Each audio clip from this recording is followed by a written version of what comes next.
तो hi guys, आज हम बात करने वाले हैं टाउ डिसीज़ के बारे में, जो कि एक बहुत इंपॉर्टेंट टॉपिक है फॉर एमबीबीएस यूनिवर्सिटी एग्ज़ाम्स। तो यार ये जो है ना भाई, याद रखो कि ये बुर्गस डिसीज़ भी कहते हैं इसको, टाउ को। ये बहुत इंपॉर्टेंट टॉपिक है गाइस, 3 स्टार तो है ही, 5 मार्क्स के अंदर आता ही आता है। तो यार एज की अगर मैं बात करूँ तो 20 से 40 ईयर्स के मेल्स में ये देखने को मिलता है, एक्सक्लूसिवली इन मेल्स है।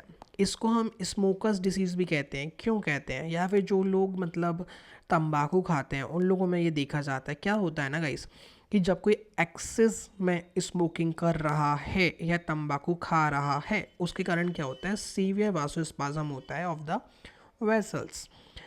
साथ ही साथ स्मोकिंग से क्या होता है, तो यार स्मोकिंग से कार्बोक्सी हीमोग्लोबिन बढ़ जाता है। ठीक है, carboxy haemoglobin itself damages the arteries and vessels.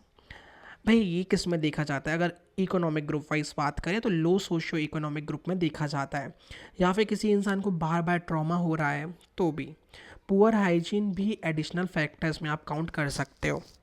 दूसरे फैक्टर्स जो एटियोलॉजी के अंदर आते हैं, that is hyper coagulable state and autonomic hyper activity and auto immune factors.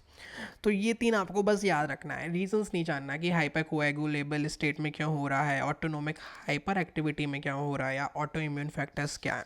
ये आपको सिर्फ याद रखना है कि हमको ये लिखना है।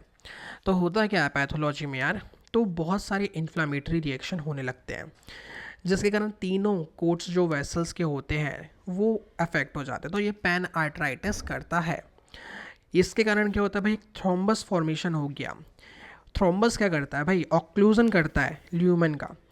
तो उसके कारण क्या होता है, जैसे जैसे वो होगा तो हमारी आर्टरी में जो है वासोस्पाज्म भी आएगा, और साथ ही ऑब्लिटरेट होती जाएगी। ठीक है, फिर यार यहाँ पे एक इम्पॉर्टेंट चीज़ जो है, polymorph giant cells sorry, polymorph giant cells micro abscesses जो है भी पाई जाती हैं विद इन द थ्रोम्बस। और अगर मैं सीवियर केसेस की बात करूं यार, तो वीन और नर्व्स जो है ना वो बाउंड हो जाते हैं बाय फाइब्रस टिश्यू। अब कुछ बात कर लेते हैं कि क्लिनिकल फीचर्स तो नहीं, एग्जैक्टली हेडिंग गलत हो जाएगी, बट कुछ फीचर्स की बात कर लेते हैं अपन इसके अंदर। तो अगर मैं फीचर्स की बात करूं तो बेसिकली ये स्मॉल मीडियम साइज आर्टरीज को इन्वॉल्व करता है, लार्ज साइज आर्टरीज को इन्वॉल्व नहीं करता है। अपर लिम का इन्वॉल्वमेंट नहीं होता है, लोअर लिम ज़्यादा ही इन्वॉल्व है यहाँ पर। ठीक है, लोअर लिम ज़्यादा इन्वॉल्व है, ये आपको याद रखना है। नेक्स्ट अगर मैं बात करूँ यार, तो ये ना सुपरफिशियल माइग्रेटिंग थ्रोम्बोफ्लेवाइटिस जो है हमारा, ये लगभग 30% केसेस जो होंगे टाउ के उनमें देखने को मिलेगा। ठीक है, रेनॉल्ड फिनोमा प्रेजेंट भी हो सकता है, एब्सेंट भी हो सकता है। और जो हमारा ब्लड प्रेशर है लोअर लिम्स में, वो हो जाता है भाई थोड़ा सा ड्रॉप। यहाँ पे एंजियोग्राफी जब हम करते हैं तो हमको कॉर्क स्क्रू पैटर्न देखने को मिलता है। तो अगर आपको नीट के हिसाब से मैं बताऊं, तो अगर आप टाउ के बारे में सोच रहे हो तो स्मोकर्स डिसीज़ आएगा। 20 से 40 ईयर्स ओल्ड का मेल होगा जो स्मोकर होगा, और डिस्टल लिम इस्कीमिया की कंप्लेन करेगा। नेक्स्ट प्रिंसिपल्स, ट्रीटमेंट के प्रिंसिपल्स क्या है गाइस यहाँ पे। तो ट्रीटमेंट में हमको क्या करना है भाई, पहले तो पेन रिलीफ करना है पेशेंट का, बिकॉज अगर आपने पेन रिलीफ कर दिया तो बहुत कुछ कंफर्टेबल जोन में आ जाएगा। तो हमको उसको बोलना है आप बर्गर पोजीशन में रहो। बर्गर्स पोजीशन क्या है गाइस, तो हमको elevate head end of the bed. ठीक है, जो हमारा ये हेड एंड है वहाँ को हमको एलिवेट कर लेना है, एंड इससे हमारा क्या है, ब्लड सर्कुलेशन ज़्यादा होने लगेगा।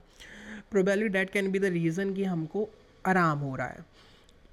ठीक है, decreases venous congestion and reflex vasodilation. Next बात करें तो ब्रूगर्स एक्सरसाइज भी होती है गाइस। तो ask patient to elevate then dependent limb for few minutes. तो जो डिपेंडेंट लिम्ब है ना, जिसमें हमको प्रॉब्लम हो रही है, उस पैर को खड़ा करने को बोलो, मतलब थोड़ा सा रेज करने को बोलो। फिर भाई heel raise the heels of shoes by 1 to 2 centimetre to decrease venous return to ischaemic area. इससे क्या होता है, पेन कम हो जाता है गाइस। ठीक है तो यार ये था हमारा बेसिकली पेन कैसे रिलीव करोगे आप। अब अगर हमको अरेस्ट करना है प्रोग्रेशन, तो हम वो कैसे करें। तो सबसे पहले तो भाई स्मोकिंग बंद कर दो यार, मॉडरेट से रेगुलर एक्सरसाइजेस करो, जिससे हमारा बीपी भी कंट्रोल आएगा और ओवरऑल हेल्थ के लिए अच्छा है गाइस। डाइट जो है लो इन फैट होना चाहिए, इससे क्या होता है भाई, सीरम कोलेस्ट्रॉल कम हो जाएगा, तो अथेरोजेनेसिस होने के चांसेस कम हो जाते हैं।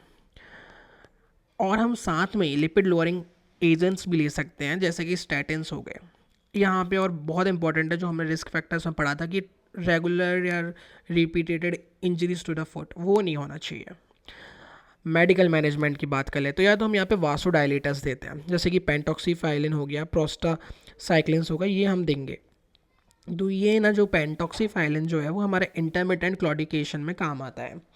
ये क्या करता है बेसिकली आरबीसी की जो एबिलिटी है to bend through peripheral vessels वो बढ़ा देता है जिसके कारण ब्लड सप्लाई होता है एंड इस्कीमिया होने के चांसेस कम हो जाते हैं। प्रोस्टासाइक्लिन्स में हम वही प्रोस्टाग्लैंडिन्स देते हैं I2 PGI2, दैट्स इट। अगर आपको ज़्यादा डिटेल में पढ़ना है तो आप ठीक है बुक से देख सकते हो, बाकी ज़रूरत नहीं है।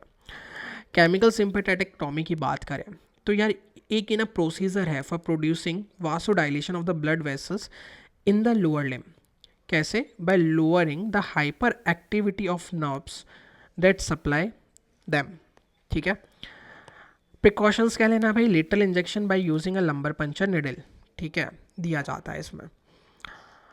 इंजेक्शन जो है भाई फ्रंट ऑफ लंबर फेशिया के देना है जिसमें हमारा सिम्फेटेटिक ट्रंक होता है। यहाँ पे हमको ध्यान रखना है कि इंजरी हमारी एरोटा और इन्फीरियर वीना कावा में नहीं हो, और हम ये करते हैं अंदर एक्सरे। ठीक है। तो ये जो मैंने बोला गाइस ये थोड़ा सा यहाँ पे गलत लिखा हुआ था मैंने, तो इसलिए इसको काट के आपको मुंह से बोल दिया है क्या है। सर्जिकली बात करें तो यार हम बाईपास ग्राफ्टिंग भी कर सकते हैं, और अगर हमारा सब कुछ फेल हो गया तो मेजर एम्पुटेशन भी कर सकते हैं। यहाँ पे 2 नाम है जो आपको याद रखना है, लंबर सिम्फेटेक्टोमी और ओमेंटोप्लास्टी। इसके अंदर ज़्यादा डिटेल में नहीं जाना है, बट हमको नाम पता होना चाहिए। अगर एग्जामिनर पूछता है तो you can at least right in 3 headings कि मेडिकल मैनेजमेंट क्या है, रिलीफ पेन करने के लिए क्या है, और सर्जिकल प्रोसीजर्स क्या है। सर्जिकल प्रोसीजर्स का अगर आपका मन करेगा तो I will make a separate video on it, because ये वीडियो बहुत बड़ा हो जाएगा। तो गाइज़ अगर आपको हमारी वीडियोस पसंद आ रहे हैं यार तो @MBBS स्टडी ग्रुप पे आप आइए एंड सब्सक्राइब करिए हमारे टेलीग्राम चैनल को। और अगर आपको हमारा ये कंटेंट पसंद आता है and you want to talk to us तो आप आइए हमारे इंस्टाग्राम पे लाइफ सही है एंड बताइए आपको हमारा कंटेंट कैसा लगा। Thank you guys, thank you for watching, bye bye.